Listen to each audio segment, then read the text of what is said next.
All right, we're here post-game, game number 2 of the 2021 14th Region Tournament.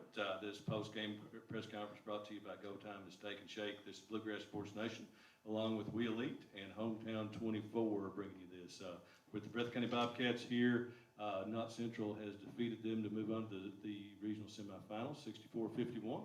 We have with us Coach John Noble, Andrew Combs, Tyler Christie, Austin Sperry, and also Caden Turner. Coach, if you could pull that mic up to you there, take just a minute and kind of summarize your thoughts on what happened out there today and how the game played out for you. Yeah, sure. I think anytime you're in a regional tournament basketball game, you're talking about a certain level of basketball. And first half we did a lot of really good things, got a lot of really good looks, battled and defended really well. And the second half, we just we got in a stretch where we just took some bad shots as a group. It was one of those things that Knott County is a senior-dominated basketball team. That's what we told our guys going out. And that's what we told them at halftime. You got 4 seniors out there playing for their lives. And that did their size and age and strength. Kind of you could see that in the second half. I think when we would drive, they were just able to move us. And we just like I said, the first half, obviously went really well. Second half, we just didn't do enough good things to win. I wish it was more complicated than that. But you gotta make shots. You gotta set teammates up, and we gotta get on the boards a little better. And we just didn't do that. And at this time of year, first game regional tournament against one of the blue bloods, Knott County. You gotta be able to do those things. Coach, talk a little bit here. In the first half, you go in with a 29-21 lead, spurred mostly by Caden Turner's performance in there. Talk a little bit about Caden and what he gave to you there in the second quarter that led that run. Yeah, with Caden has done a really good job all year. He's talking about staying ready, so you don't got to get ready. And every time he's been ready, every time we've called on him, he's been able to go in most nights and do something positive. He's a competitor. A lot of nights he's undersized in there. And he's a banger and a hard worker, man. And he always gives us everything he's got. We come out in the second half, of course, Knott goes on a 22-4 run there in the third quarter. So talk just a little bit about what they did defensively to spur that run. They did a really good job of getting up on Andrew and Luke, kind of taking those 3-point looks away that we got in transition. And, that was one of the tales, one of the tales of the game. They, like I said, again, really physical when we would try to drive. They just put a body on us.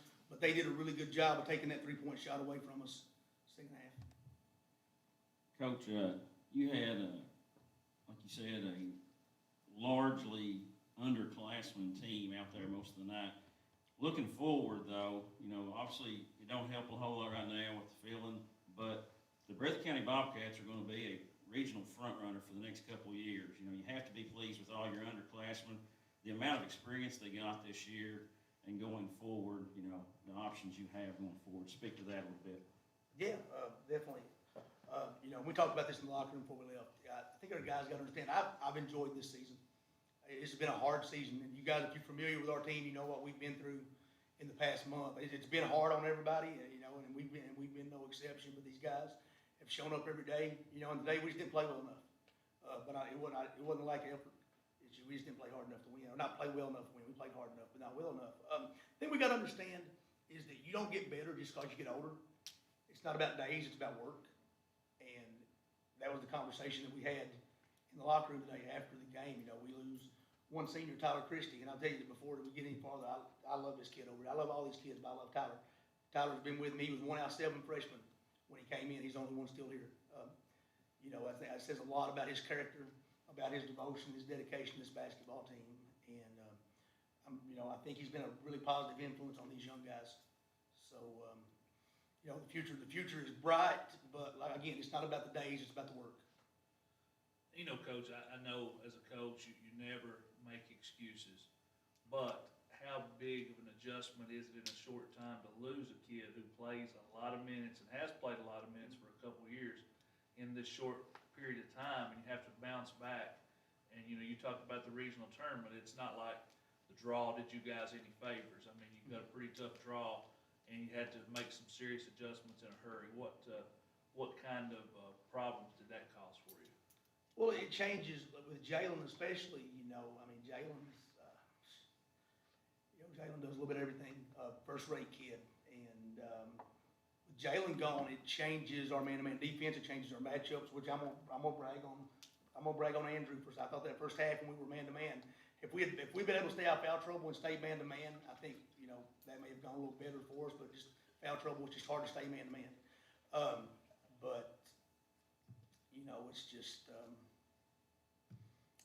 one of those things. I mean, I forgot your question, Harold, I'm sorry. Ask that again. No, what kind of adjustments did you have to make coming into this game? Yeah, it's, like I talk about Tyler. Tyler's probably been the guy that's had to make the most adjustments, because we played him out on the wing a lot this year, and he's been the kind of guy that we've had to move into Jalen's spot, which has moved Andrew, from being one of the best 6 men in the region to coming in the starting lineup, and it's changed everything, defensively and offensively, and I think we had, one practice for district, and I think we had 3 or 4 today, so, and that's credit to these kids that were even here to have a chance to do that, but it's, it took a little bit. And, you mentioned Andrew, he's given you a huge lift off, you're coming off the bench, and Caden gave you a big lift today, but, with him in the starting lineup, it kind of shortens that bench a little bit with the style of play you guys play. How much effect do you think that had maybe down the stretch today? It does, because we've had, like, if you go back to the Wolf County game, and today, we probably had several guys play 32 minutes, or a handful of guys at least. Foul trouble, maybe not as much today, but it does, we like to press a little more than we did. With Wolf County, it's a little different, it's hard to press Wolf County. But at the same time, with Knott, I think you saw at the end, Knott's a really good basketball team, but, we were able to get after them a little bit there at the end, but it's just hard to do that. And as good as they are, I'm sure they would have adjusted. But it does make it hard, to play your preferred style of play when you're not quite as deep as you would have normally been. Caden, talk about that big second quarter you had. You had, I think, 7 points. I just went out there and tried to do anything I could to help the team get an advantage over Knott County, and I was hitting shots left and right. Now we'll talk a little bit to the student athletes, Tyler, if you could. I mean, you're the only senior on this team. Talk a little bit about, there's a little disappointment right now, but talk about your career and what basketball's meant to you being part of this team at Breathitt County. Yes, sir. Breathitt County's been home for me since however so long, and these guys will forever be family. Love coach, coaching staff. It's been a great 4 years, really. Hopefully they pass this bill that they're talking about, and I can come back. But for right now, thank you guys for everything.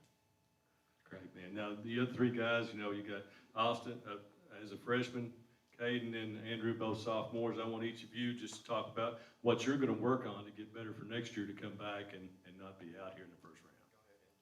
I'm just gonna go to the gym, put up extra shots, get in the gym with a little bit, and just gonna get stronger, be able to get to the basket more, get more shots up. I missed a lot of threes that I shouldn't have, and I think that's because I didn't shoot as much. So shots and working out every day. Okay. Well, the major thing I'm gonna work on to get better is my handling. I need to get better at dribbling, but also I'm gonna work on my strength a whole lot too, where I'm able to move bigger guys out of the paint than me. And Coach, just to build on some things that have been said, and I asked this of one of the coaches earlier, he mentioned the bill, and it looks like it did pass. It's just waiting on the governor's signature. How's that going to, you just have one senior, it won't affect your team as much as maybe some other teams. Of course, everybody can stay back. It's not just for seniors.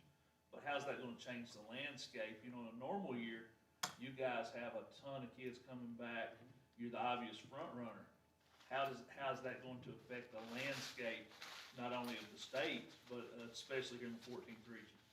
Well, I think you would have to look at it, and I've not done it. I think you'd have to look at each individual team and see, because the way I understand it, and if I'm wrong, and you guys tell me, the way I understand it is if you have already held back a year, that it's not going to be, like, you will age out, I guess. Yeah, as long So, age limit, yeah. you would have to see, I don't know the Knott County kids, they may have all 5 guys, I don't know.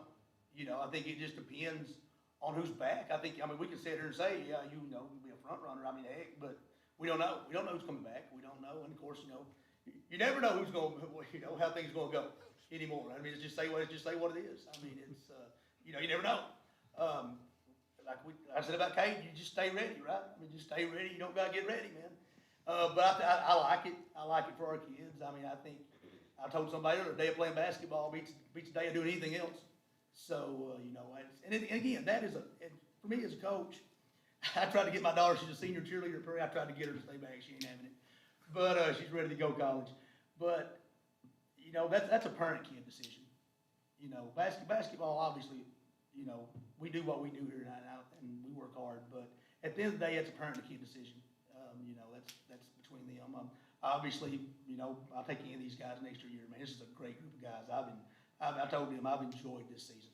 So we'll take, if they give us 3 years of them again, I'll take them all. Right, Coach, thank you. Breathitt County Bobcats, great season. Guys, thank you for joining us. See you soon.